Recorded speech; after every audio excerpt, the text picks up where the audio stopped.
Welcome back, Middle Age Grind. And today I want to go over an article I came across. Uh, it's 6 steps in your 40s, what you should be doing for your financial future. And being that, the name of this channel is Middle Age Grind. And I'm 42, my wife is 41, and I think it's important that we doing some of these things or all of these things here to ensure, which will be here in the blink of pretty quick when we get into retirement age. So the title of this article, the author is Ben Schwartz. I want to give credit to him. And the first thing you should do, establish a saving strategy for education if you have children. This is a big one. This was number one on the list. And it's pretty near and dear to us because we have 4 children. Their age ranges right now are 14 to 9. So at 14-year-old, in 4 years, my daughter, will be going to college, hopefully, or whatever she wants to do. And one of the things is, we've put money in accounts for them over the years, and they have a decent little amount.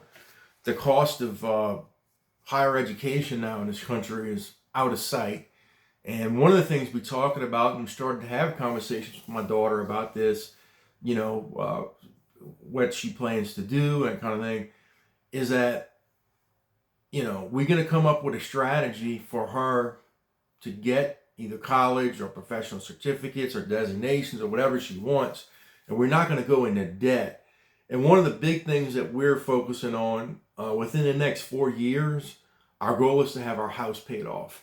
And by doing that, that is going to free up cash flow going into that once my oldest Olivia starts college, to where we'll be able to have that money we're spending on that house note to help fund that higher education. In addition to things we are saving now, we do put away every month for our kids, whether it be for college or something when they get older. It's just money for them. But we do have a plan, and having a plan in place. And another thing, a strategy, I'm going to focus on this topic a little bit. It may be, I went to LSU back in 2000 and 2004, graduated, had TOPS program.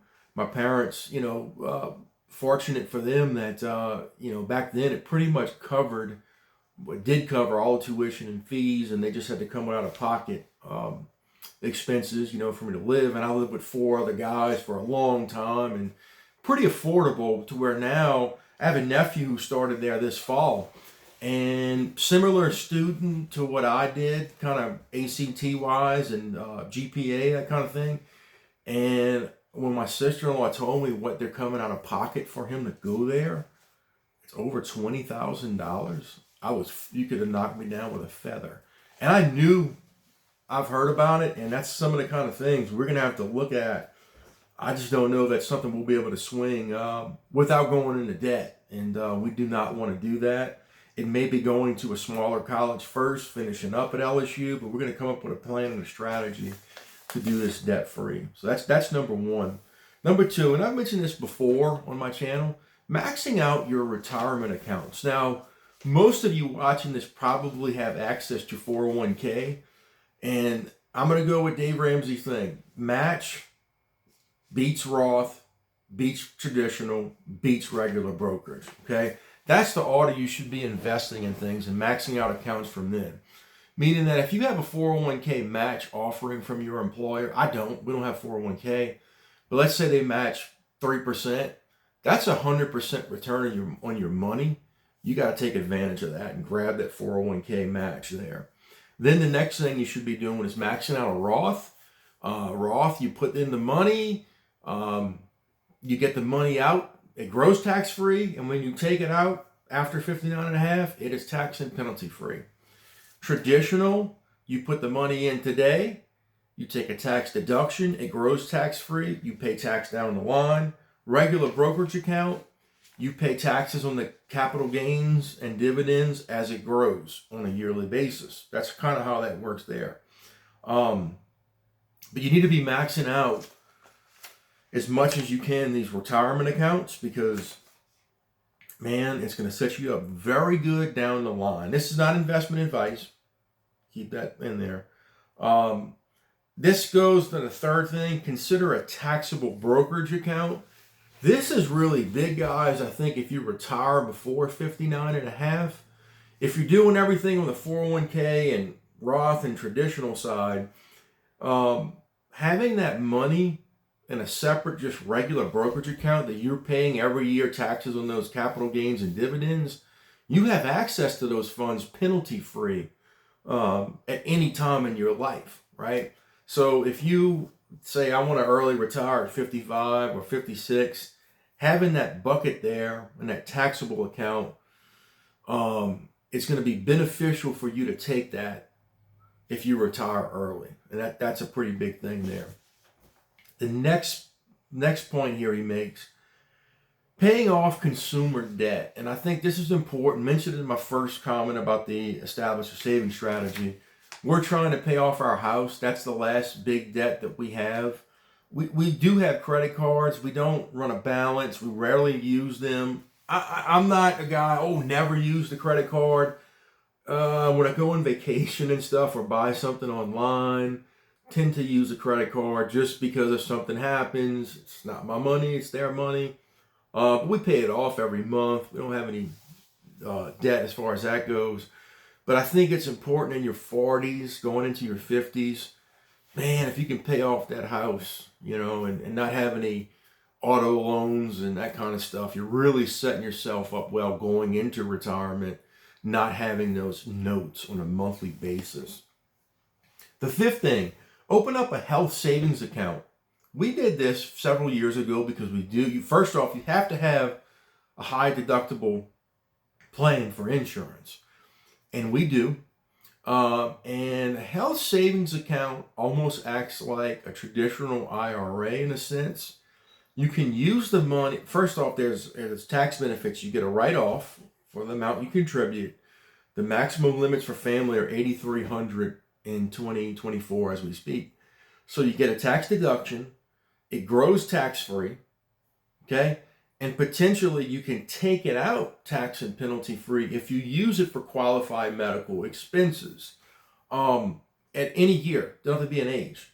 Now, from what I understand, you can keep the HSA till age 65, contribute. If you use funds for anything else after that, after age 65, it's just treated like a traditional IRA. So that's kind of how we're doing it. Most HSAs allow you to do investment options. That's what we utilize in there. And Fidelity, they got some great funds, and that's kind of what we're doing. The last point, and this is a pretty big deal, establish an estate plan. And they have different points here, and I don't have all of these things, but I do have some. Consider a power of attorney. Now that's, some way you become incapacitated. I don't know how important it is in your 40s, but as you get later in life, if you have someone who has dementia or has some health issues, power of attorney allows that significant other to make decisions on your behalf. Maybe something to look into about an attorney. This is the next one among this thing is a big deal. Transfers on death and payable on death. Those really you need to look at now, because are your spouse on every investment account as a beneficiary or every checking account or anything to do? Big thing, guys. I sell life insurance. Update your beneficiaries. Okay? Beneficiaries even trumps wills when it comes to who's listed on there from an insurance company standpoint. That's kind of a lot of stuff people don't really think. Another thing they mention is a trust. Not too familiar with trust. Sometimes if you have large money involved, maybe something to look into. This is the big one. My wife and I both have wills.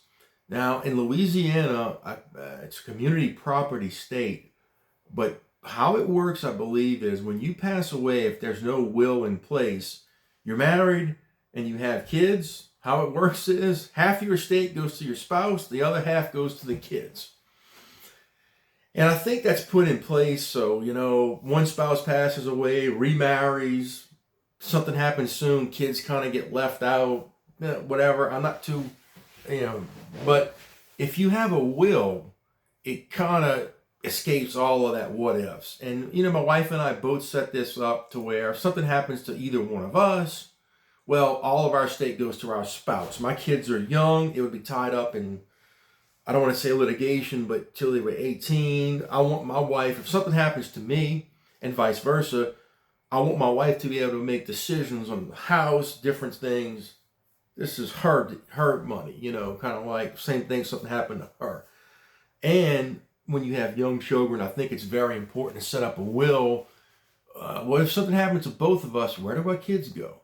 Who raises them? Where does certain money go to help those people raise my kids? And the money we have will go to them one day or then when they're of age. That's all stuff, guys.